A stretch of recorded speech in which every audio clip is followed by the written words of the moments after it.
Podcast. Pod Patrol. Pod Patrol. Pod. PAWD. Pod Patrol. Yeah.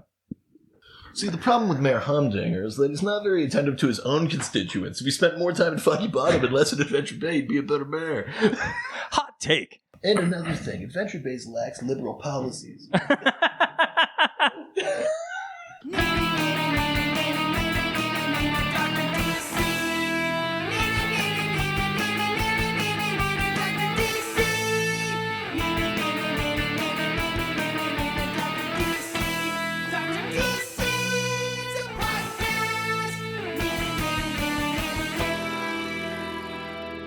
Welcome, residents, to the Dr. DC podcast. My name is producer Richard, and next to me is the Doctor himself. Hello. Each week, we talk about the weird and wonderful world of DC while fielding questions from listeners like you. Today, we are joined by actor and host of shows like The Dungeon Run, We Have Concerns, DLC, and one that is truly near and dear to my heart, The Totally Rad Show. Welcome, Jeff Cannata. Thank you. I'm so excited to be here. I know it's been a long time coming. I appreciate you guys hanging in there when trying to work out the scheduling on this. Oh, it's all good. With the craziness of everything that's going on right now, yeah, it is not a problem at all. Yeah, this was supposed to be, staying at home, not doing anything. I was supposed to have more free time, and now it seems like I have less. Yeah. Well, that's the thing, right? It seems that, now everybody's slowly figuring out that everyone else should be available. So they're like, well, I'm going to book everything now because I know where they are. Yeah, I feel like my days are fuller than ever. And it's supposed to be like, oh, I have time to bake bread. I don't have time to bake bread. Yeah. Well, I mean, we in my house made life more difficult by deciding to buy a new house during this time. And a new car. Jesus. Yeah. Yeah, not the time to do it. Yeah, that's pretty intense. That sounds intense. Yeah. Yeah, we get lucky a little bit being so secluded up here in basically remote Canada. So yeah. So thank you for coming on. I mean, I know you are into comics and stuff like that, but what was your gateway in? What was your first sort of nerd love? Oh man, I always say I'm a Marvel zombie from way back, which I know is I'm out here on the DC podcast, so it's maybe heresy. But what happened was I had a next door neighbor when I was an infant, from birth basically, that was a big comic book collector. There were two brothers that lived next to me that were quite a bit older than me. I think probably 6 or 7 years older than me. And one of the brothers was really into trains, and the other brother was really into comic books. Right. And I just gravitated to I don't know why, for whatever reason, I gravitated to the one that was in comic books. And I would and he was so much older. It wasn't like a year older or a couple years older. He was so much older that I was the last thing that he wanted to pay any attention to. Yeah, right. I like the idea that there's a multiverse where Jeff Cannata is actually a train conductor now. Yeah, like super into trains, if I had just gone the other way. Yeah, if I just picked the other path. That's really funny. Yeah, but I would show up at the house and just knock on the door and can I look at his comic? And I think my parents clued into that pretty quick because he just he couldn't care less. I'm like this 5-6 year old kid or whatever it was, and he's 11, 12. Right. He doesn't want to hang out with me. And so I don't know what age it was, but it must have been right around when I just started reading, I don't know whatever age that was. 21, 22, something like that. Yeah, exactly. Yeah. 34. But I got first I think I got this compendium. I have tried honestly to look it up recently. I've tried on the internet to find the exact thing I had, but it was this black and white just collection of Spider-Man comics. Right. Old Ditko Spider-Man comics. And I want to find it because I see it in my mind's eye so clearly. And it had a torn cover because I was a dumb kid and I would, mess things up. But man, I would love to track down exactly what volume I had. But it was a collection of old Spider-Man comics. And then very shortly after that, my parents got me subscriptions. They used to do, Marvel Comics used to do subscriptions to individual issues, and they would show up in your mailbox with this brown wrapper around them. Right. Just this paper brown wrapper around a single floppy issue of a comic book. And so I got Spider-Man, Captain America, and the Hulk as subscriptions, and every month they would show up, and I just fell completely in love with the idea of superheroes, and then just started collecting comics. I read DC as well, but I really for whatever reason, I think it's just because my parents got Spider-Man and got those subscriptions, I became a total Marvel guy. So I mean, a lot of the people that we talk to when we ask that question, Spider-Man comes up a lot. I mean, Spider-Man's a great way in. Spider-Man, and I think, X-Men. is a lot of people's in. And I mean, frankly, even though I had DC Comics, I was watching like the X-Men cartoon, that Spider-Man cartoon in the 90s. Oh, yeah. Like, I mean, there was just a lot of really, really good, especially like pre sort of like the Batman animated series. There was a lot of really good Marvel stuff out there that was sort of rivaling a lot of what DC was doing. So. Yeah, definitely. Well, I'm a little older than you guys too, so I mean, my youth at that time specifically was before those cartoons. I mean, it really was a very nerdy thing to read comic books at that time. It was not a mainstream. It's hard for people who are living in the realm of big movies and the takeover of geek culture to understand what it really was like. Comic books were not a mainstream thing at all. Right. Mm-hmm. And I think that I related very strongly to Peter Parker as this nerdy kid. You know, Clark Kent is awkward in his own way, but he's still pretty great. You know, he's still pretty together and awesome. And it's very clear it's all a put on, you know, like he's Superman. The mask is Clark Kent, right? But for Peter Parker, the mask is Spider-Man, right? Peter Parker is this complete awkward nerd who gets picked on by Flash Thompson. Yeah. And I think to me as a kid who didn't really have friends and really retreated into fantasy worlds, I think Peter Parker spoke to me in a very profound way. And I connected with Spider-Man on that level first of, oh, that's the power fantasy, right? That's the, nobody knows I'm this great person. Nobody knows I can do these amazing things. All they see is this nerd that can be picked on. And I think that's, you know, the inner life of a, you know, middle-class white kid growing up in California.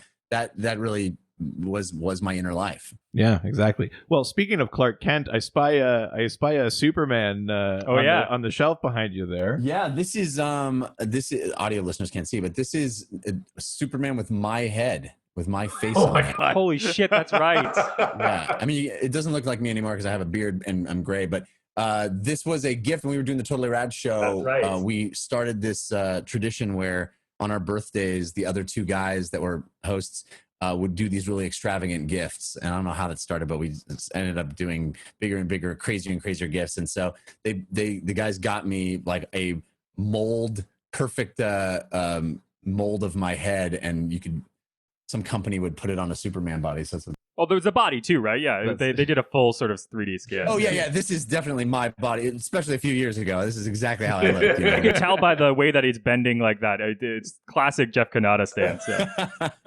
That's that's really funny. So what would you say? Are your favorite sort of DC characters or favorite DC stories? Is there anything that stands out, or a character that maybe eventually sort of spoke to you on the DC end of things? Yeah, I mean, I always loved the Boy Scouts, right? I was super into Captain America, and I was super into Superman. You know, Superman is that Boy Scout character. He's a tough character to dramatize, right? The Superman books are always very tough because he has so few weaknesses, and so the stories are for me were very hit and miss on what I enjoyed. But you know, I loved Kingdom Come. I loved Red Sun. I loved a lot of the sort of Elseworlds stuff that really took a look at the characters in a different light, you know, and put them into different, took the tropes and the ideas of the characters and re-examine them. Because, I mean, I'm not the first to point this out. It's a very, very well-known thing. But the idea that the DC pantheon really are gods, you know? And I love thinking about it that way and looking at that and analyzing it and taking that the mythos of godhood and analyzing it through the filter of superheroes. I think that's such a cool, like Kingdom Come really does that well. Yeah. And I, those kinds of stories were the ones that resonated with me. And then, of course I got into Batman, and I was reading all the great Batman, Long Halloween and all those. But I didn't, there was a period in the 90s when I was just buying everything. Right. Because the comics were huge, and I was, buying Lobo books because that was going to go up in value, So I was doing all kinds, and there are lots of great DC stories that, I loved the Teen Titans for a long time. Yeah. I got really into that book. So, I always dabbled and always enjoyed those stories and those characters, but I just was sort of always a Marvel zombie. Yeah. It's funny, like there doesn't necessarily seem to be like I think most people don't have any sort of real hate against the other one, but most people also seem to have a camp. Yeah, it's weird, right? It does seem a little bit strange. Like I mean I know exactly what it is a little bit too, which is just that I started reading DC. And we do this podcast because, there's so much like lore and mythology that it can be really dense. So we take questions and try and like parse it out. And that's exactly the thing that terrifies me with Marvel. I can't pick up, like, I've heard great things about the new X-Men series, but I can't pick it up because I don't know the like 60 years that came before it. Right. It just seems so daunting. We need a Dr. Marvel podcast. Yeah, really. I need to find this podcast. I need to find the me from another universe doing this podcast. Yeah, absolutely. Yeah, that's really funny. That would be awesome. You guys could switch off each week and introduce each other to the other side. That would I like that a lot. Actually. That's a man who does podcasts. He gets it. Yeah. I really thought when Bendis went over to DC that was going to be my gateway drug. Like I was like, okay, I love this dude's writing. Yeah, I've been following him for literally decades. I'm excited to see what he does with a new canvas. Yeah. Like him on Superman just seems so perfect. Here we go. I'm going to jump in. And I started reading those first few issues. And I think it has more to do with the fact that unfortunately, much to my chagrin, it's, children and life and busyness means that comics in general have sort of waned in my life. Yeah. And I hate that that's true, but it is. So I think it's more a function of that, not the DC-ness, but I really thought this is how I get into DC Comics, on a monthly basis. And I've just, I haven't really kept with it. Yeah, well, I mean, when it eventually goes to trade, I would at least recommend checking out his like Legion of Superheroes, because that's been a ton of fun. Yeah, I haven't read any of that. I've seen, I follow him on Twitter and I see him post covers and interior art and stuff, and I'm always like, oh, that looks so good. Yeah, I haven't tried. Yeah, and he's done it in a great way, where I think you can jump into it. Yeah, from the beginning. Which is I mean, nice. I totally hear about. I mean, I've sort of like dug my claws into like continuing to read monthly comics, but like I don't know how long I can actually. If we didn't have a DC podcast, it would have been a lot harder for me to justify to my wife. It makes me sad, it was for so much of my life. It was such a staple. It was such a big part of my life, and there was a period, especially when I first moved to LA, where I lived for Wednesdays. Every day was just, is it Wednesday yet? Yeah. And then I would go to my local comic shop and I had my pull list, and it was the best. I was working my day job, and I would go on my lunch break, drive to my comic book shop, which was, really close to where my day job was. And, I was on a first name basis, the comic owner and the store owner. And those were wonderful days. And that was post-college, post-high school. I mean, I had all that stuff in high school and college too, but like in my adult life, I had that and I loved it. And then there was a period where sort of that, the weekly spend was too much. And I was literally way in too deep on that. So I had to pull back. And then it was like, okay, well now I'm just a trades guy, right? I'll just get trades. And I was still connected that way, and then and then I had kids, and now I'm hoping that in a few years when my son and daughter start reading, that's how I'll get back in, because Yeah. I just got these this book that my son has fallen in love with that are these 5-minute superhero stories. Right. And they're not well written, but they have it's a big kids picture book. Yeah. They're not a comic book at all. They don't have word bubbles or anything like that. Right. But they introduce him to these characters, and he loves it. So I'm hoping, I'm gonna like be able to pull the books from my shelf and be like, son, here we go. And then my daughter, of course, when she gets older, that's sort of how I feel about it. I mean, I got my first comics from my dad, and I feel like the indoctrination, the education of my daughter has taken off pretty well so far. She is now running around the house, and you'll just hear her say, "My Green Lantern superpowers." So, well, you also had her saying Shazam the other day. Yeah, she understands that Billy says Shazam and then turns into that's good. Shazam. That Teen Titans Go has really helped too. Yeah, Teen Titans Go is bright and colorful. That's true. Yeah, it's funny.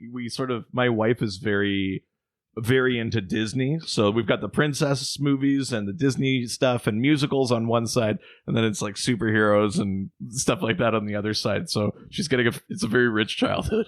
That's cool. I love it. Well, we got lots of questions sort of just on a myriad topics, but we got lots of questions from listeners. Well, today is part 4 of our fan month too. So we got a ton of fan questions. And there's an episode out every day this week when you're listening to it. Yes. Wow. Yeah, which is pretty wild. Yeah, we're trying to kill ourselves. That's the idea.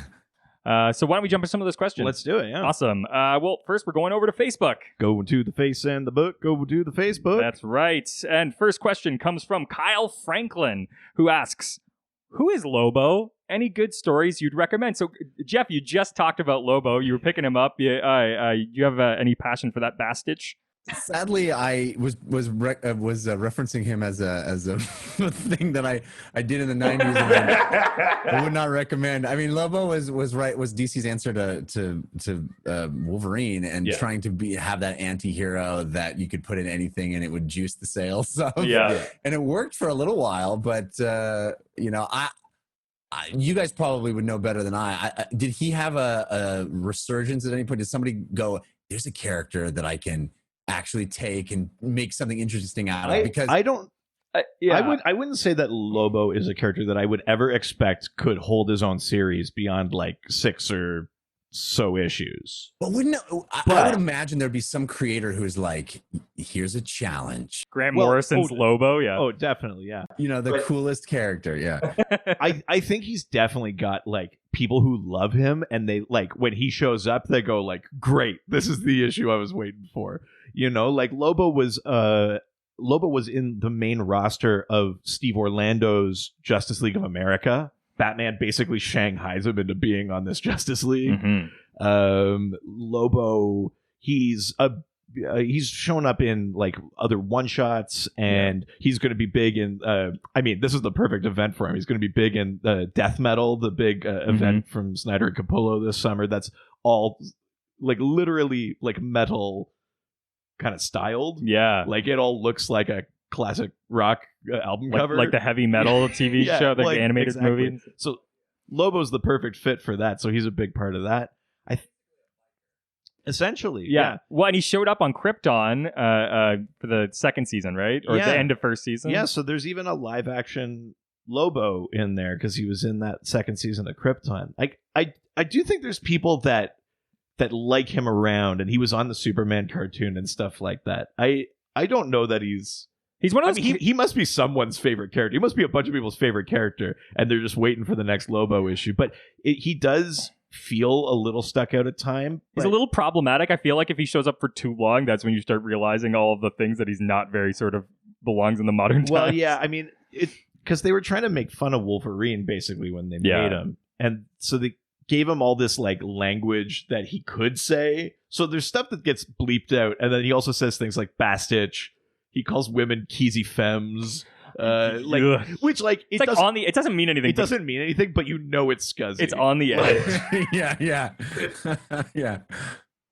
So I mean, you said you did pick some Lobo stuff up, even if you didn't like it. Do you remember what it was you just like hated about it, or didn't register? I mean, There was like a Lobo solo book. I remember the logo of Lobo. And that like L that had like a real sharp line on it. Yeah. That is in my dad's attic right now somewhere in some long box. Oh my God, that's amazing. And I'm sure there's other stuff. Boy, I'd have to really Google. This is like late 90s, mid 90s stuff that I have. Yeah. There's he had a pet, like this sort of super violent kind of like bulldog called Dog. That's right. DAWG. Oh yeah. Oh. It's beautiful. I made you read that Christmas special, the Lobo Christmas special. That is the craziest thing I've Easter ever read. Bunny hires. We haven't actually said it out loud. Lobo is this biker alien bounty hunter. He's the last Zarnian. He killed his entire species for a science project. And then but there's this Christmas special. Yeah. It's silly. And he loves space dolphins. That's his one sort of tender soft spot. And there's this Christmas special where the Easter Bunny hires him to kill Santa, basically. What's not to like? Well, it's hyper violence. It's mayhem. I think it still has its place occasionally when you need like a berserker in the field for a big event or something. Lobo's the character you go to, but I think he's more there for that than like we don't need to like get to know him. Like I kind of would recommend that Christmas story though. Yeah. That one's pretty crazy. Is there any to you that stand out as like worth reading? There's a 4-issue miniseries called A Contract on God, and I think that's the one where Lobo gets kicked out of hell and denied access to heaven, which canonically sets up that Lobo cannot die. Oh my God. I thought he was just going to follow someone into the dark, but no. Yeah, no, not quite. That's amazing. Yeah. That's incredible. All right, well, let's jump into the next question. Let's do it. Comes from Adam Upper, who asks, are there any villains with the meta ability that can create fire? Or that usually lean towards manipulation of said fire, a la what's his face in the X-Men X2 movie?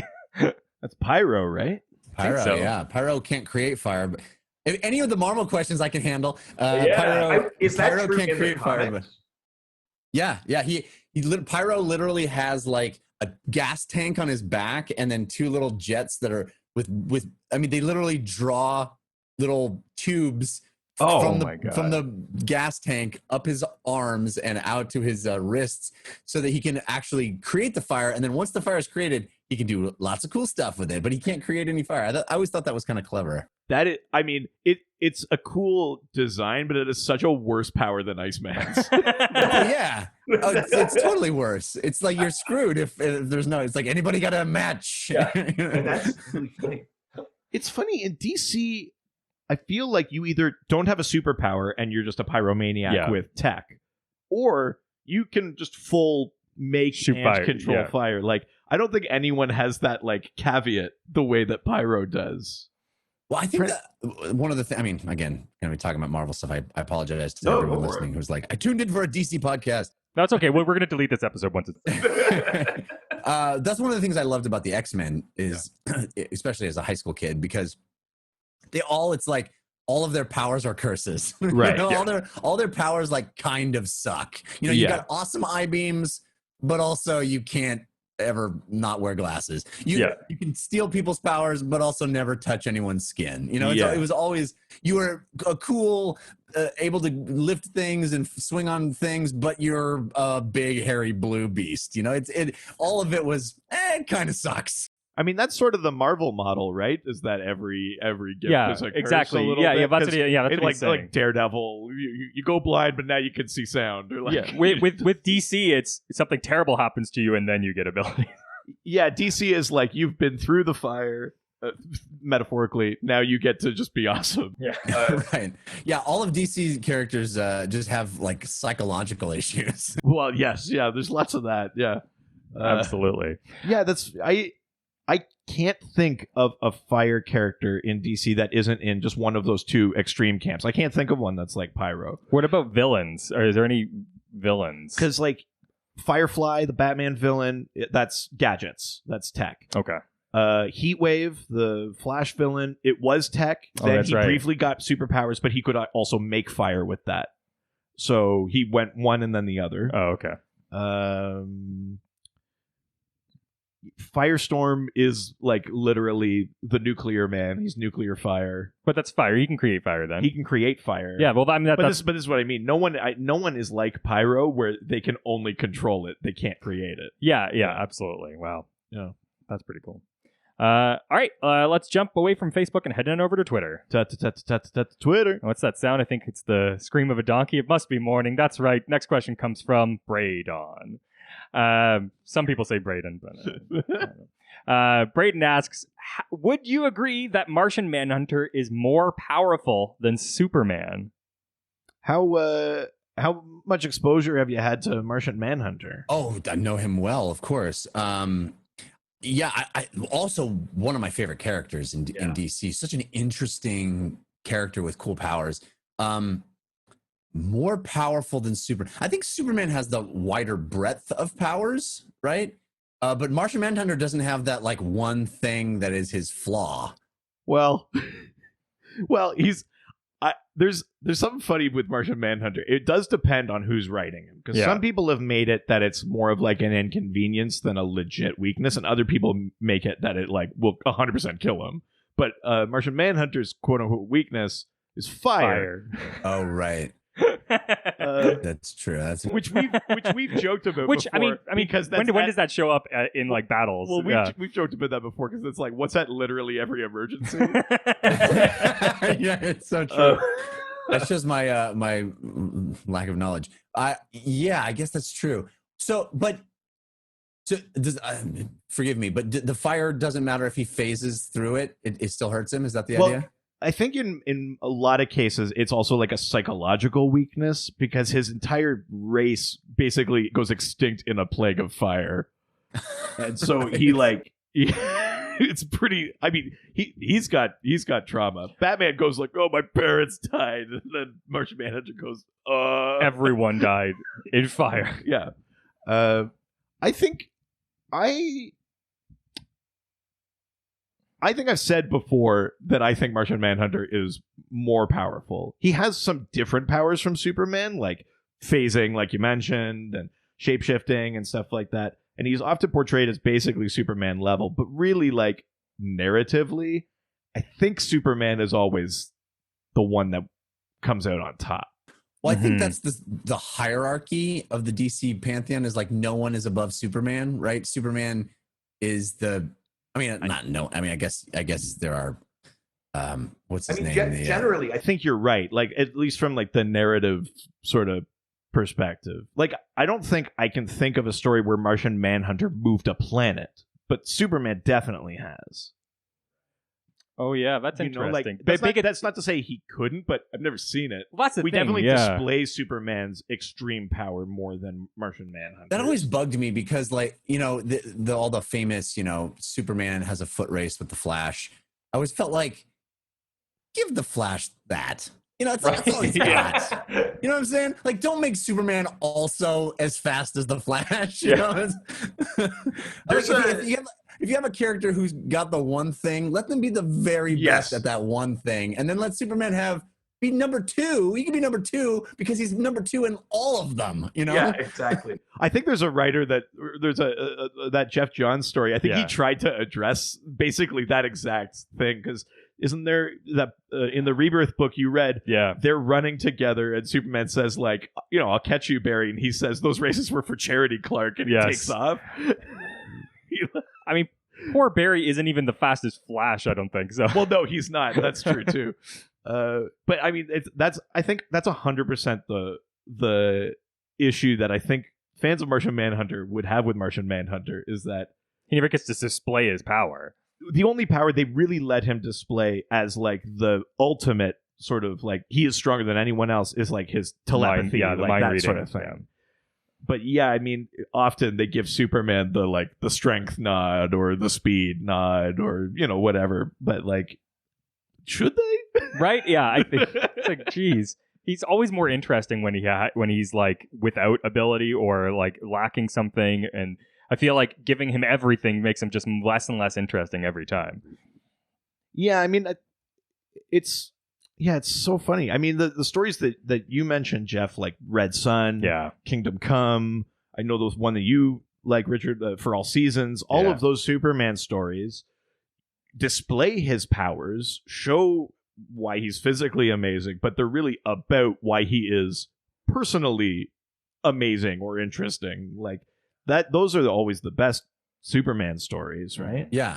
And the Grant Morrison Superman book, which I really loved, which really is about the person, like what's this person like? I always find those very fascinating too. I don't know what Bendis is doing with him, but I would imagine it's probably a lot of that too, because that's kind of his strength, is finding the relatability to a lot of these characters. Well, in Bendis's run, Superman just revealed his secret identity to the world. He's publicly Superman and Clark Kent. Mm-hmm. Wow, that's crazy. That's cool. That was a cool idea. Sort of big. That was sort of the big turn there. So there was a couple of things sort of exploring, like, does that change his dynamic with certain villains? Do certain villains like, oh wait, I like Clark, and then kind of like give up? Or do certain heroes think it's a betrayal, or like that maybe people will put the pieces together and link back to them? Like, is his personal life going to get more threatened now? It feels like, why even be Clark?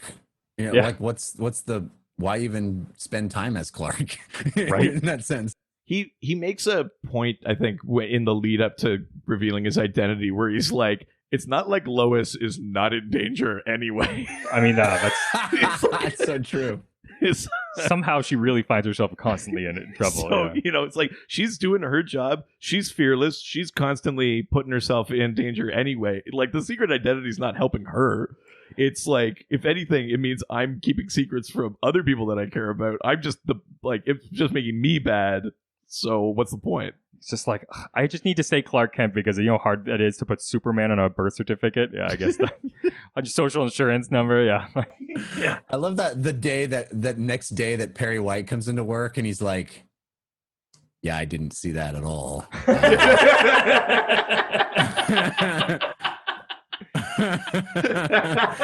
I always think he's so interesting. 15 years I worked with this guy. Yeah.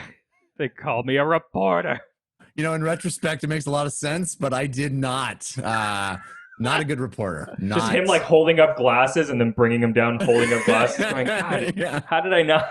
That's really funny. That's incredible. Yeah, I think that melancholy Superman is always my favorite Superman. Yeah. That's when you sort of like, when it's just like, yeah, he's got the powers, but like, here's him just like trying to deal with his emotions. Superman and the Infinite Sadness. Yes. Yeah, Fortress of Solitude, man. That's what it's about. That's relatable. That's that Peter Parker thing that I was talking about earlier. It's like, I get it. As a kid, I go, I go to my Fortress of Solitude all the time, like that's where I spend most of my days. No girls allowed. Yeah, I mean, they're all allowed. They just don't want to come. Yeah, exactly. That's awesome. All right, let's go to the next question. From Warlock Thanos Podcast, they ask, how about the Legion of Supervillains? Were they adults from the Legion's future or adults from the Legion's present, or what? Yeah, the Legion of Supervillains, they are from the 31st century. Yeah. They're definitely from that era. The Legion era is sort of funny because there are some people from Earth that have powers. Yeah. But really the premise of the Legion is just that like every alien species out there, or several alien species out there, just have powers that aren't special on their own planet.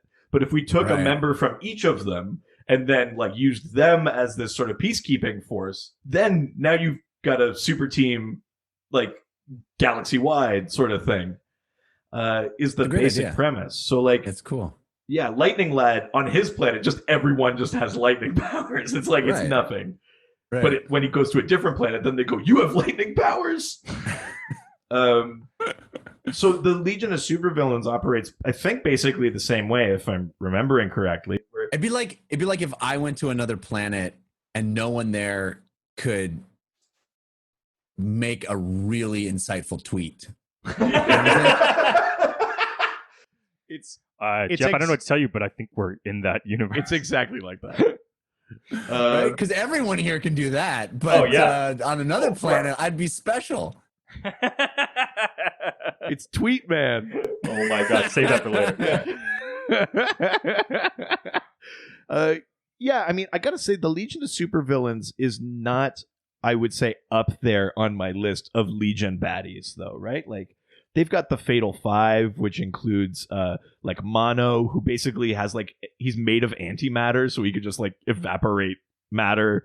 They've got the Persuader, who has, like, an axe who can cut through anything. Tharok is, like, that sort of, he's literally, like, half robot, half organic.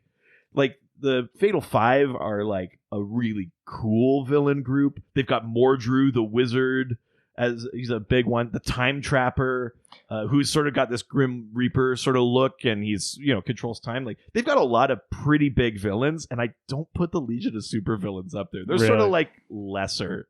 And the Legion is already, like, on the periphery of some people's knowledge. So we're really pushing them pretty far out at that point. That's really funny. Yeah. All right, you want to go to the next one? Sure. Let's Yeah, do it. awesome. Next question comes from the Senator, James Paulson, who asks, what is the most interesting version of Arkham Asylum shown so far? And why does Gotham use it as its main prison instead of an actual prison facility? Right. So we have different versions from comics. We've got movies. We've got video games. Yeah. What's your favorite version of Arkham? What do you like to see in an Arkham Asylum? It's interesting. I mean, maybe this is because I haven't read as many Batman comics as you guys, but certainly in my headspace, the video game version has sort of taken over, and I think a lot of that is because I've wandered around it.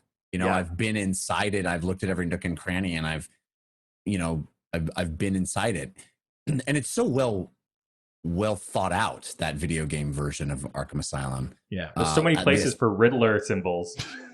Yeah, exactly. So many walls that I can blow apart. But I think that aesthetic too, that sort of always dark, gothic aesthetic is really what I imagine as Arkham Asylum all the time. But I love that. Put the villains back in Arkham Asylum. You think that they're attempting to do the humane thing, right? The humane thing is they're disturbed people. These are not, lock the door and throw away the key. We're going to try to rehabilitate them, but you can beat them senseless, but as long as they get into a facility afterwards. Yeah. I mean, that's Batman's way. Yeah, exactly. Yeah, I mean, it's funny because Gotham does seem to use Arkham as its super prison. Yeah. Although presumably there are also just regular patients in Arkham. Oh yeah, that's which that can't be a good environment for their mental health. Right. The line to get your meds, it's just like you're standing there with a dude who literally looks like a painted clown. It's weird that they still allow him to have the face paint in here. I guess it's so sort of strange that way. It was my turn to use the TV. Riddle me this. What if we watched The Real Housewives? Yeah. Can Mr. Freeze not work in the kitchen anymore? My soup is cold. Soup is always cold. That is strange. Yeah. And also, other cities in DC have like a super wing of their regular prison. Like Gotham has Blackgate Prison, which is just, you don't have powers, you're not crazy, you go there. Yeah. And then Arkham is the superpowers and the crazy. This is very insensitively put, obviously.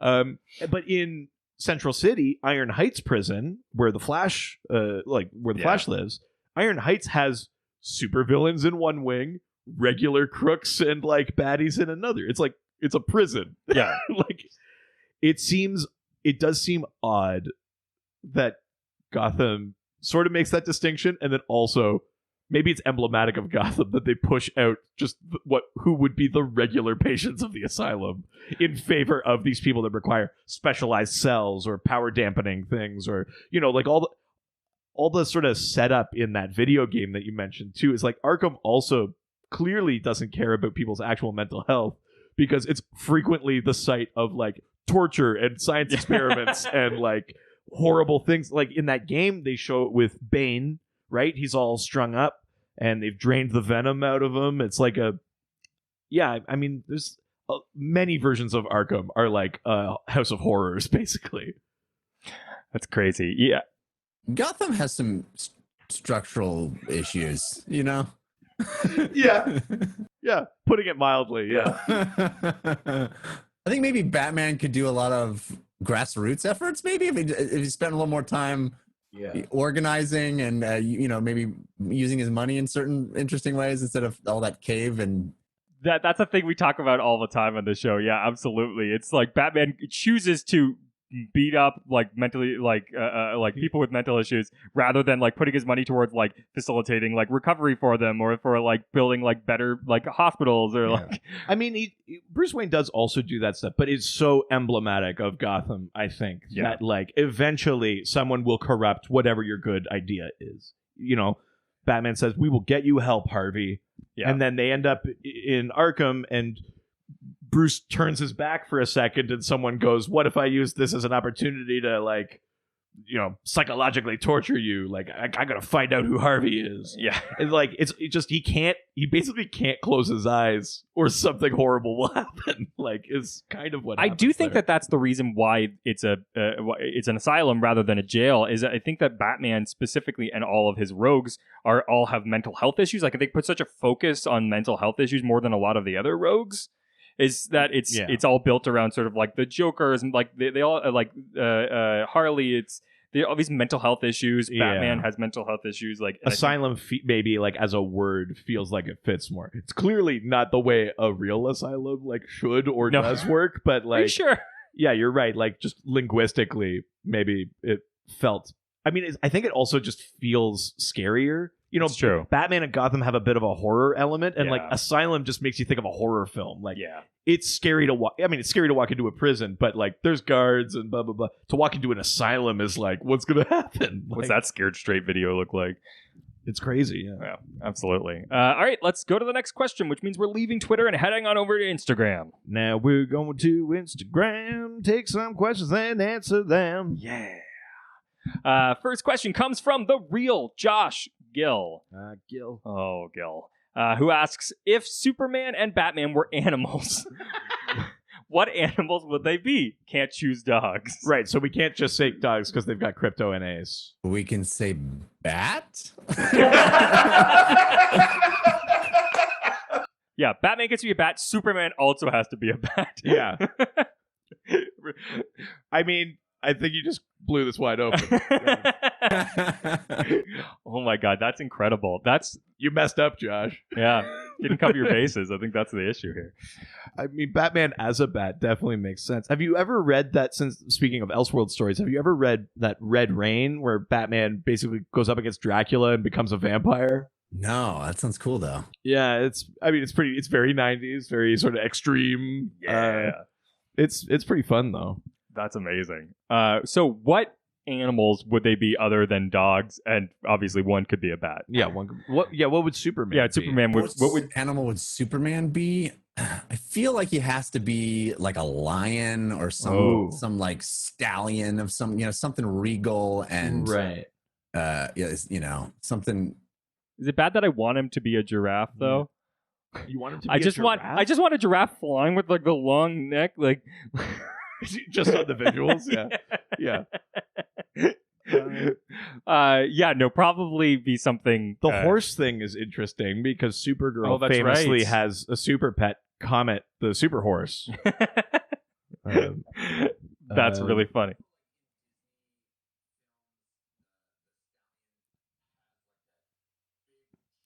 Yeah. Yeah. Oh yeah, it's very like that. Like that horse from Tangled. Oh, Maximus. Yeah. Hey, what? What? Yeah, you don't. You haven't been in a Disney hole for the last like a year. Oh, we just got a Disney Clip Clop castle too. So we've got all these. What is a Clip Clop? Oh, these little like princess toys. Then they're on a horse, and it's not like motorized or anything. It's just got a little hinge and then these like ridged ramps, and it makes the horse go clip clop down the ramp. And so she's got all the princesses on their horses, and they go clip clop down the different ramps. Do you try to like put Batman and he just like falls down? Yeah. Well, yeah. My daughter will vacillate between playing with that and then picking up Mr. Freeze and Aquaman and just going hiya and like bashing them together. You just need to start putting princess outfits on the superheroes, and then you're really like, I think you're gonna win. I saw Shazam with his arms around Princess Ariel the other day, so there's that too. Oh my god, how scandalous! Has Aquaman ever fought Mr. Freeze? That seems like an awesome battle. Oh, It kind of does, doesn't it? I thought this too, and I'm not sure. I feel like they must have crossed paths at some point, but it does sort of feel like they should go up against each other. that's kind of amazing. Right? That seems so cool. You know, just freezing the water and Aquaman constantly getting ticked off that the water's frozen. You got to be careful though if he's in the water and doesn't like freeze himself into it. He has to like just shoot like bullets out or something. Yeah. Like he couldn't just like freeze everything because then he would get stuck inside of a block of ice. We can't have that. No. That's really interesting. That's awesome. Yeah. Do you? So you said giraffe. Yeah. Just because Jeff said horse, which I think is the right answer. well, who's to say? I was going to say something like a gorilla, I was thinking of the strength instead of like the virtue. Clearly, What's a virtuous animal? well, the horse. Oh like, yeah, like the okay, way it- yeah, the yeah. stance That's fair. and That's everything. true. You know That's how true. virtuous horses. What's the are. best reporter animal? Best reporter animal.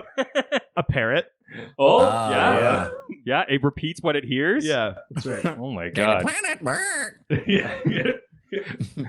Little parrot. It's a little parrot with glasses. Lex Luthor did it. It was an inside job. Yeah, Lois is in danger. Brr. I was definitely going to say gorilla, but I like parrot way better. That's a lot of fun. I feel like Batman's the one that needs to have be the winged animal, right? I mean, obviously Yeah. a bat. Oh yeah, you but got to make him the bat. I feel like that's. What if he was like some sort of hawk, like some sort of hawk man? I don't know if that's. That was good. That was good. All right, let's go to the next question. All right. Comes from Robbie's just this guy. Robbie doesn't have any powers. I mean, you could just be Robbie. Yeah, you don't worry about it. Yeah. Robbie's enough. Robbie's just this guy asks, how do Kryptonians, Daxamites, and Bizarro beings differ in regards to solar energy / kryptonite poisoning? Sodom Yat and Superman have both been trapped in suns, right? It's a heavy question. Yeah. So there's a couple of different things there. So we know Kryptonians. We know Superman. He gets his powers Just like from who? Sorry. He gets his powers from Earth's yellow sun. Yeah. He's weak against kryptonite. Yeah. Daxamites are like a sub kind of species of Kryptonians Like it's like a neighboring planet, or are they on Krypton? from like ancient, like colonizy sort of days. Ooh. And they have evolved. They basically have all the same powers as Kryptonians Oh, that's under right. a yellow Oh, sun, yes, but one but bad. they're weak against lead. Like they get lead, and it. Well, yeah, and kryptonite will weaken you if you're in proximity to it, and then if you move the kryptonite away, you get your strength back.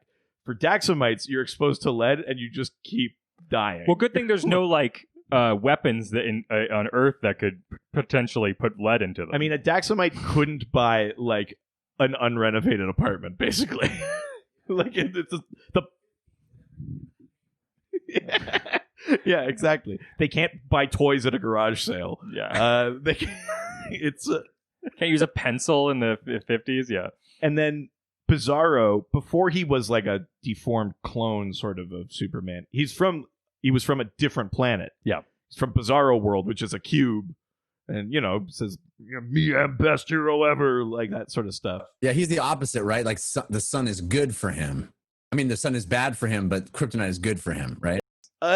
He's got a different kryptonite. Pretty sure for Bizarro it's blue kryptonite. Oh, Doesn't he yeah. wear a necklace of kryptonite because it's like awesome for him? Am I So- totally making that up? He did wear a necklace that did say, I think, Bizarro #1.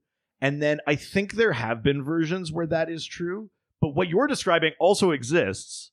There's a parallel Earth where the morality is flipped and the Justice League are villains. They're called the Crime Syndicate. Ultraman on that Earth basically has to like crush and snort kryptonite to gain powers, and the sun weakens him. It's like exactly what you just described. He didn't have to do it off a toilet seat. He chose to. Yeah. Well, yeah, he has to go to Studio 54. Yeah. It's amazing that he's snorting the dust of a dead planet. Yeah. You know? I mean, that's pretty metal. That is pretty metal, man. He and Lobo could hang. Yeah. The suns thing, yeah, like red suns, they wouldn't have powers. Yeah. I think across the board. Yellow suns, they have their host of powers. Mhm. There were some stories that were saying that there were like other suns that would increase them, like as you went up the scale. Like potentially a blue sun would make Superman even stronger and would make humans like Superman on Earth. Yeah. Like it would just scale everyone up. I'm not 100% sure that still counts, but it's definitely been out there. I don't think there's actually as many differences between those as you would think. The big difference is that parallel Earth one, the like crazy inversion that Jeff mentioned. where Yeah, it's like yeah. Superman has to operate at night because Oh my god. when they come to like the main Earth and invade, he moves the moon in front of the sun, so it's a constant eclipse, Oh my god. so that he can operate without the sun weakening him. Is it Dark City that he lives in? Yeah, it's pretty wild. Yeah. That's incredible. Wow. All I right. think it's blue kryptonite that hurts Bizarro, though. Yeah. I'm sure someone will correct me. Yeah. We don't have access to things that could tell us. Let's leave Instagram and head on over to Reddit. Where everyone's nice, no one's ever mean. Not even once. The next question comes from Never Say Die Iron Joker 33. Very nice. Yeah. Who asks, knowing nothing of the Charlton characters, what is a good place to start when exploring these characters? Which one would be the most worthy of a live-action series if they hadn't gotten one before? Right. So, I mean, this is going to sound like a stupid question. Jeff, you've read Watchmen. Oh, yes, of course. Many So- times, in fact. So- Watch who, sir? Have you ever read any of the characters that sort of inspired the characters in Watchmen? Like the Question or stuff, or Blue Beetle or stuff like that. Yeah, I mean, Blue Beetle. But more the modern take on Blue Beetle. I have, Yeah, you know, for the sort of rebooted Blue Beetle. I've never read any of the stuff that inspired Alan Moore. That his, like, you know, a lot of those characters were. Correct me if I'm wrong, but a lot of those characters were like abandoned, right? That's why he was able to do it, because DC was like, you can't use our characters, and he's like, okay, well, I'll find all these characters no one cares about. Isn't that right? Yeah. Basically, DC had acquired this smaller company called Charlton Comics, and they got all of their like action characters. So Blue Beetle, The Question, Captain Atom, Nightshade, Peacemaker. And yeah, Alan Moore was like, oh, I'm going to use these characters. And then DC was like, oh, you're going to kill a bunch of them? We only just bought them. Can you do something else? So he basically just reinterpreted them, made different versions. So The Question, who's a Ditko creation, became Rorschach, but sort of keeps a lot of that sort of like objectivist sort of like philosophy and stuff. Captain Atom, who is this like quantum like hero, becomes Dr. Manhattan, who obviously can like unravel reality and things like that.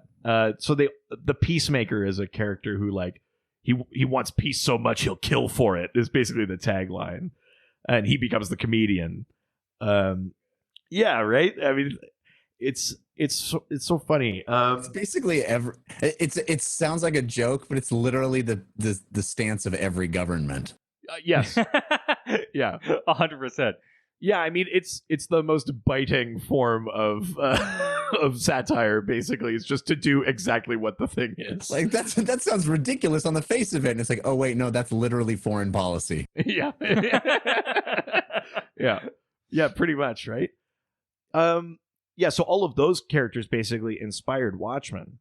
And while Watchmen is clearly its own thing, if you want to do a thing like where you just maybe set up some of the base level ideas in your head about, if you just say like Rorschach had, good goals, awful methods, or something like that, or you say Captain Atom, quantum, nuclear, very extremely powered, or you say, Night Owl to Blue Beetle, gadgets, tech, more of a classic sort of superhero, then Watchmen might be just a good place to start.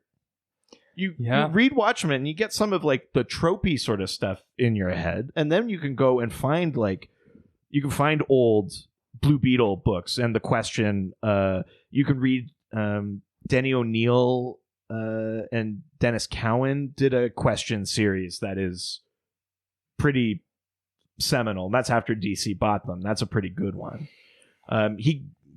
Question becomes a little bit more spiritual as you go along, but like really, if you want, it's weird to say, but Watchmen is a contained story, and you can get like the idea or like maybe the kernel of the idea of those characters, and then you can seek out like what's a cool Captain Atom story? Where does he show up? What was the book that you had me read? I made you read a book called Pax Americana. Yeah, that's an interesting. It was Grant Morrison basically taking the fact that Watchmen was based on these characters and then making a book about these Charlton characters inspired by Watchmen, which was inspired by them. So it's like a riff on a riff on a riff. It's an insane story, but it kind of encapsulates a lot of what their characters were. And sort of, if you're sort of tangentially aware of Watchmen, it's an easy sort of connection for the two, I think. Yeah. Nightshade is hard to come by. She's in Day of Vengeance, that story that we talked about a few weeks ago. The Question, though, and Captain Atom, you'll see a lot of them in like that Justice League cartoon that was around like in the early 2000s. So if you either grew up with that or you can find it on DVD, that may be like your most accessible, easiest way to find stuff with them in it. Captain Atom is relatively absent in comics right now. You're gonna have a hard time tracking him down, I think. Yeah. All right, let's go to the next question from Blood Money 138, who asks, especially in the case of characters like Joker, who are constantly getting arrested / committed and then breaking out, like, where does Joker's money to hire henchmen and buy themed weaponry come from?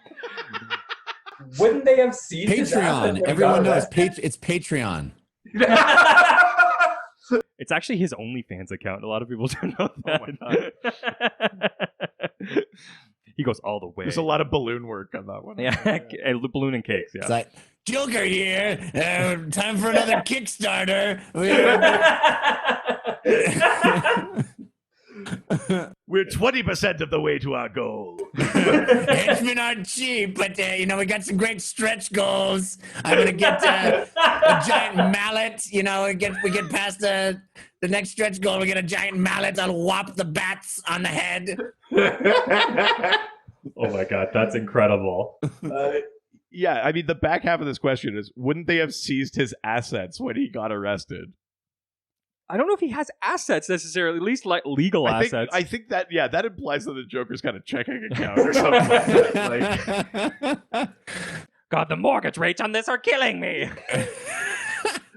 I need a low interest credit card, please. Yeah. Yes, it's for villainy. Yes. Yes, it's for villainy. Amazing. I put a legal suite at the basement. We've talked about it on the show before, but there are the odd comic issues that sort of deal with like the hidden infrastructure of a superhero world. Yeah. So we talked about one where there was this character called the Carpenter who basically specialized in making hideouts and traps. And you find out she's the one that builds a lot of these things for like the Riddler and stuff. Or there's one about that. I mean, it turns out being a member of the Bat family, but the one about that goon that always messes up people's capers. I love that. Oh.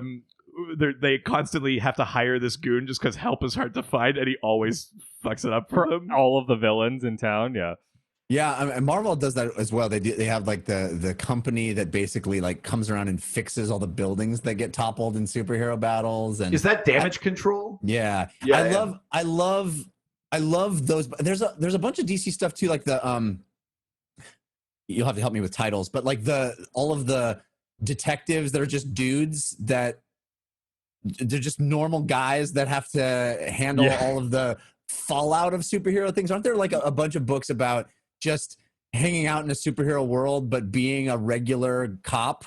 Yeah, well, and there's a whole series called Gotham Central that follows like GCPD detectives, and every once in a while you see them intersect with the Bat or stuff like that, and you realize how impossible their job is. Like, how is their rule of law? Like, Yeah. I guess where I was going is I have to imagine that there is a sort of supervillain network.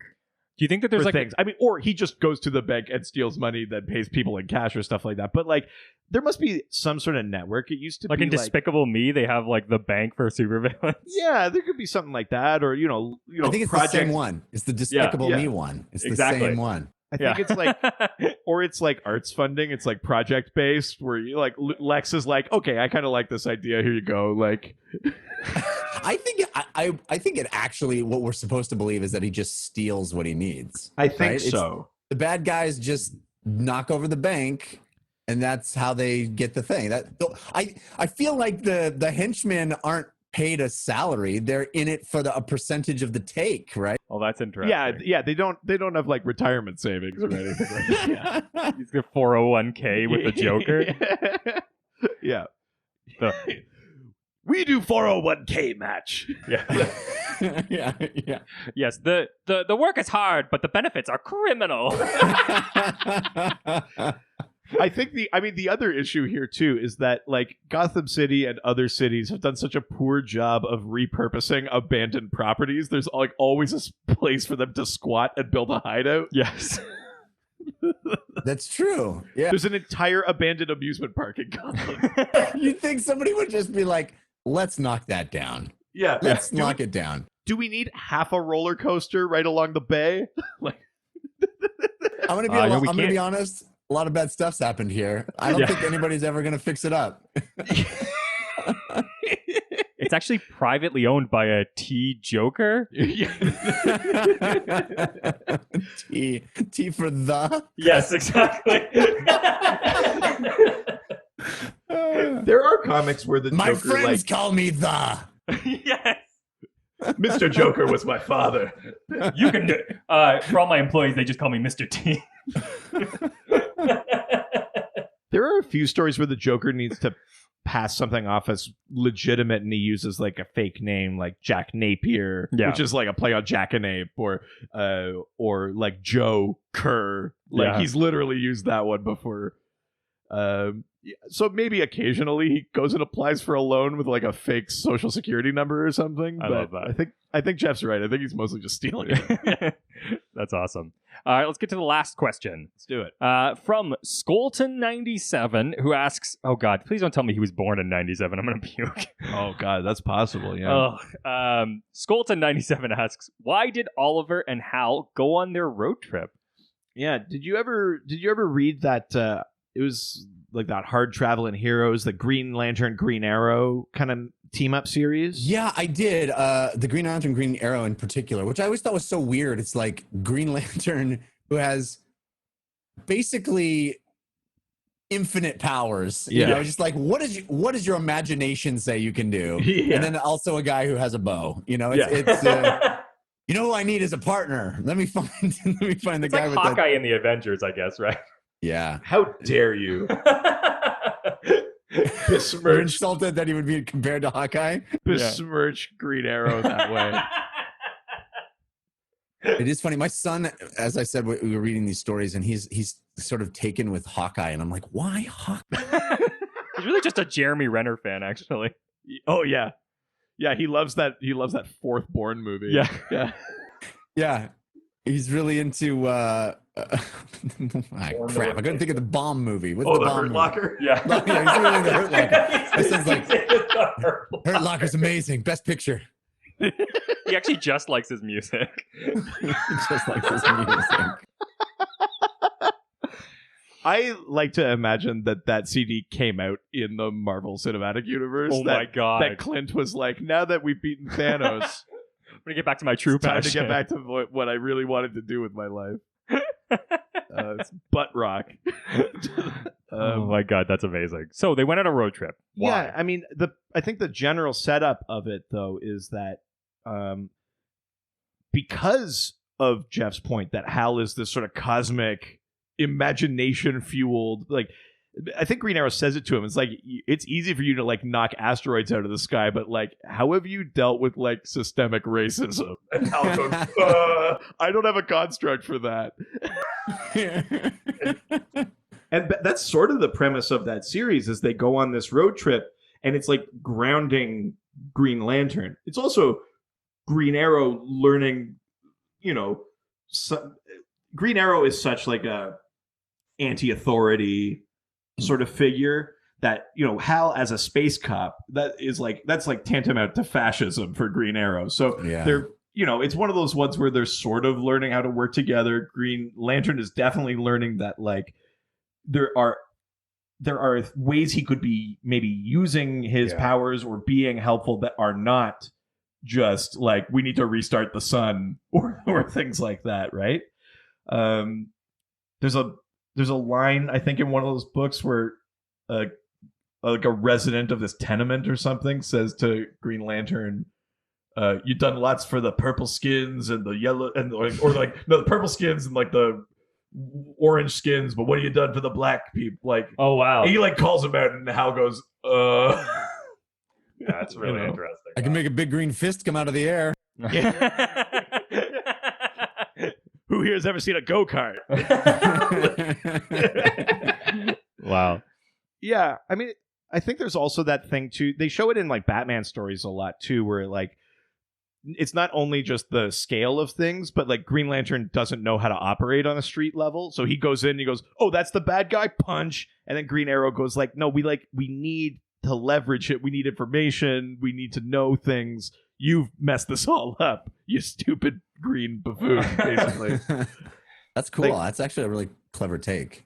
Mm-hmm. And it's in the 70s too. It was them sort of breaking through the comics code, and they talk about drug use and poverty and racism. It's like the start of like real, like more serious, more topical subject matter in like a mainstream comic. It's a pretty cool thing to check out. For sure. I definitely have a few of those, like I said, in my dad's attic in long boxes. I can see the logo in my head, the two sides of it says Green Arrow. Yeah. But yeah, I don't have them fresh in my mind. There's that famous cover where Green Arrow's sidekick, Speedy, they catch him shooting heroin. Dark stuff, man. Yeah. It's extremely dark, but it was like sort of revolutionary. Green Arrow loves to tackle the really hard stuff for some reason. Well, Green Arrow's sort of become that, I think, because of that series. Yeah. Like they always sort of made him more kind of lefty and stuff like that. And then I think because of that series, they were like, if it's about social issues or things like that, Green Arrow is maybe the ideal hero to deal with that. Batman is maybe too disconnected from it or something like that. Like Green Arrow also comes from wealth in that. Like it's not that he's that different, but his perspective on it is different, and so I think it was like a self-fulfilling thing where the stories started going that way, and then they were like, Green Arrow is now our hero for these things. Well, Batman also, he goes down that road of being what you would consider to be a right-wing political spectrum of, hey, I'm just going to watch every person and, I will make sure I will be the authority figure and do what I know is right for everyone. And I think it's awesome to have that juxtaposition between those two characters. Yeah. Yeah, no, totally. Absolutely. Yeah. Well, that was the last question. Oh boy. Which we know what that means, but Jeff does not. The last part of this podcast we do every single week. We've done for how many episodes now? Oh God, like forever. Why don't you explain what we're about to do? So we're doing a thing that we call Dial Doc. It's based on a DC Comics thing called Dial H for Hero. I don't know if you ever encountered those comics. Yeah, it rings a bell. Yeah, so you get this magic H dial, you dial hero or evil, and you become a never-before-seen hero or villain. They used to have, like, readers write in submissions, and it would just be crazy characters with wacky powers and a silly name, and every episode we try and come up with one. We've been doing it for so long. So like 2 years of this? We will buy you time by coming up with ours on the spot right now. Yes. Because I did not prepare for this, even though we do it every episode. Yeah, I have one, so I can kick it off. Okay. So, my character's name is the Social Distancer. Okay. The social distancer. What made you think of that? I don't know. It's it just popped it right in the top of my head. Yeah. The social distancer has the ability, actually, surprisingly, has the ability to, whenever he's at in a grouping of people, if a subject matter of like social justice or anything that's uncomfortable, like politics or money, he has the ability to just like force his body is like a. Literally, he will It's distance. like the Homer into the hedge. Yeah, it literally will just like a force that he can't control. Literally pushes him away from it, so that he doesn't have to be in part of the He conversation. can't control it. No. So like, this power just knows what makes him uncomfortable, Yeah. just registers his discomfort and removes him from the situation. So he doesn't have to participate. Right. His alter ego is this gregarious, outgoing, center of attention fella who just loves being out there. But then by night, the social distancer retreats from all of that. Oh man, I can really Relate to that. I can really relate to this character. Someone's like, you know what I think? They should open up the businesses early, and he's just like,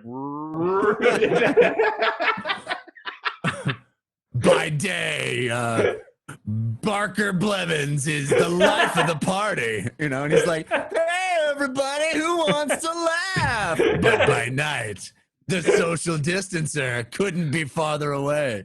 So this is Oh my God, the that's character. incredible. This is the character that never shows up to Thanksgiving. yeah, exactly. He just can't.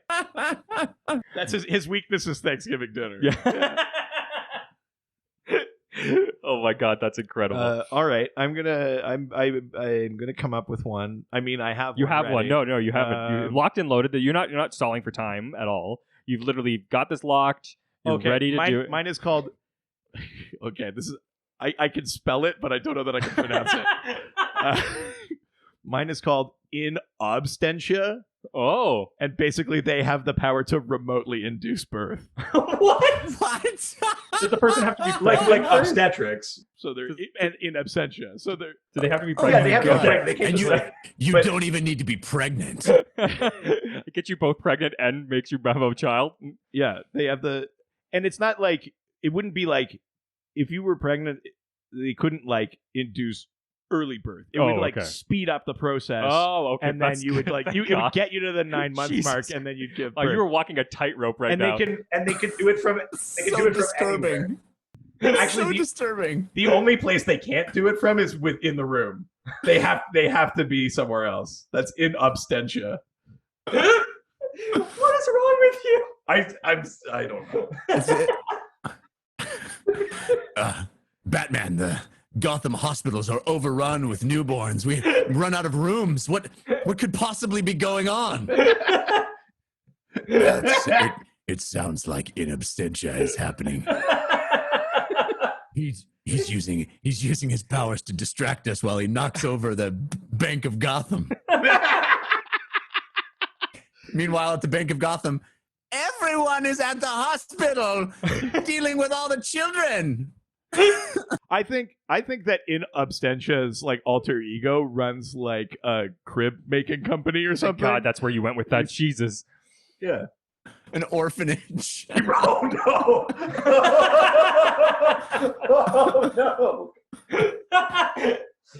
So is he working with Batman? Is that how he's getting Robins? Yeah, Batman hires him. He's like, in 8 years, I'm gonna need a new Robin. It's actually a very good orphanage, Yeah. though. If you could just make a whole crop of babies, and we'll Yeah. see which ones rise to the top by the time I'm recruiting. It's dark. What should I name them? It doesn't matter. They're going to be Robins anyways. Wow. So Jeff, I can't top any of those. Those are I too mean- good. yeah, you can see the level of quality we're going for here. Man, I was gonna mention something that from my childhood when I used to like draw little badly draw characters. That's okay. No, it's not as fun as either of the ones you said because I was taking it seriously as a kid. It was not good, but I was taking it seriously. Oh, what? Do you not think we were taking this serious? Oh golly, what is a good one? We've also named characters Pen Man, so don't. Yeah, I mean, like there have been weeks where we just hit How the wall. about a character? I mean, with all deference to Mr. Tolkien, what about a character named Smog? and Oh. he attacks the city over 30 years. Each day, slowly gets God. worse. It's a long play. He doesn't. Can we look outside, Jeff? Yeah, no, but it starts slow. The smog is like, you know what? It's just going to be a mild annoyance for a while. But then they'll stop being able to jog in the middle of the day. You're watching Gotham City in the morning. Over to you, Michael, for the weather. Well, we got another smog alert today. He's terrorizing the city. You're gonna want to close your windows, stay inside, folks. Actually, it's pronounced Smaug. Yeah, and then you cut to Batman on the top of the Gotham precinct, and he turned, or not Batman, Commissioner Gordon on the top of the precinct, and he turns on the bat signal, but it's like you can't see it. Can't get through. Oh my God. The ultimate Batman villain. I mean, Commissioner Gordon's like, we can't even alert Batman. He'll never know that we need him. that feels 100% like a thing you could have done in that 60s show, where they'd go up to the roof and then Chief O'Hara would be like, "Oh, crikey, we can't get the light through. How's he going to find us?" And it just completely stops crime fighting. Robin's just like, Batman! Everyone Only coughing. respiratory problems, Batman. Everyone's coughing, and Smog is like, I've done it. They all have emphysema. Oh, no. It's not coronavirus. It's been smog the whole time. Oh, my God. Wow. That is incredible. I don't know. I love that. By the way, that wasn't the thing I invented as a kid. What was the thing I need to know what that is. What is the thing you invented as a child? It's funny that it has a similar sound. Maybe that's where I went with it. But I had a character that I loved. I was really into draw. I fell in love with the Walt Simonson Fantastic Four. Sure, At a certain yeah. age, like I don't know, 12 or 13, whatever it was that it was coming out. And his art style, the Walt Simonson art style of The Thing, I just thought was the coolest thing ever. That like the block eyebrow thing that he do, and I would draw it all the time. Poorly, but I would draw it all the time. So I was like, I wanted to have my version of The Thing, basically, and I had this character named Slag, who nice. basically is The Thing but has spikes all over his body. So instead of like rocky things, it's literally spikes. It's a very like late 80s, early 90s character. Yeah, I like it. that's Oh, totally. It's totally what it was. Like mid 90s. Oh, yeah. That I even think that I kind of feel like Rob Liefeld had a character kind of like that in Youngblood, where he was like, what was the character that we keep encountering, that X-Men one that can like boil your blood, but he's covered in knives? It's like X something. yeah, It's he's got like an X Atom. it's or the something. most Yeah. like the most 90s character of all time. So it's a great one for Yeah. sure. I love that. That's awesome. Man, Jeff, thank you so much for doing this. Yeah, Thank you for having me. I'm sorry my DC knowledge is not up to snuff, but I have enjoyed this immensely. Oh, you are in our this was a top ton of tier. fun. Are you Yeah, kidding this me? was You're in our great. top tier. Usually we have like comedians who've never read a comic book. So Yeah, take that, past guests. yeah, fuck you, Gabrus. No, this was amazing. We would love to hear any plugs that you might have. Let the people know where they can find you. You're always doing a ton of stuff. So Yes, I have a lot. You can follow me on Twitter. I'm at Jeff Cannata, which is spelled with 2 N's and 1 T. I do several shows, as you mentioned at the top. I have a video game show called DLC. You can find that at 5by5.tv/DLC. I have a movie and television review podcast called the Slash Filmcast. You can find that at slashfilmcast.com. I do a comedy science show called We Have Concerns. You can find that at wehaveconcerns.com. And I also have a long-form Dungeons and Dragons play show called the Dungeon Run. Very proud of that. I'm the dungeon master. It's really cool. In fact, well, I guess I can't quite say it. When does this come out? This will come out June 10th. Oh, June 10th. Okay, well, it's not worth saying anyway. But check out the Dungeon Run. You can find it on YouTube. You can find it as an audio podcast. Just search for The Dungeon Run. Or you can watch it live when we record Wednesday nights at 6 p.m. Pacific time at caffeine.tv/The Dungeon Run. that's it for us. So if you want to send us a question or send in your own dial doc, All you have to do is reach out to us through our various social media platforms. So you can do so on our Facebook, Dr. DC Podcast. Twitter, at Dr. DC. Instagram, Dr. DC Podcast. of course, our email. DrDCPodcast@gmail.com. Jump on our subreddit. r/Dr_DC. Lots of fun going on there. And of course, the doc phone is always open. 208-917-3238. You can send us a voicemail and we'll read it or listen to it rather on the show. 208-917-DCEU if you're nasty. Also, go onto our website. DrDCPodcast.com or .ca. We've got all of the past episodes on there. You can listen to it even if you don't have iTunes or Spotify or one of those other platforms. And of course, give us a 5-star review. 5-star reviews. At this point, at the time of recording, Yes. we have 81 reviews submitted. Holy shit. When we get to 100, we release we make the Lord of the Rings miniseries Yes. podcast. And when we get to 200, a little bit further goal, That's right. we will start a Supernatural rewatch podcast. And remember, if you Crazy. go and you post a 5-star review of us on a random subreddit and send us a screenshot, that counts double. Oh, yeah, that's 2. That counts as reviews. 2 reviews. So if you want that, you want either of those podcasts to happen, more importantly, the 200 one, make sure that you get those reviews in.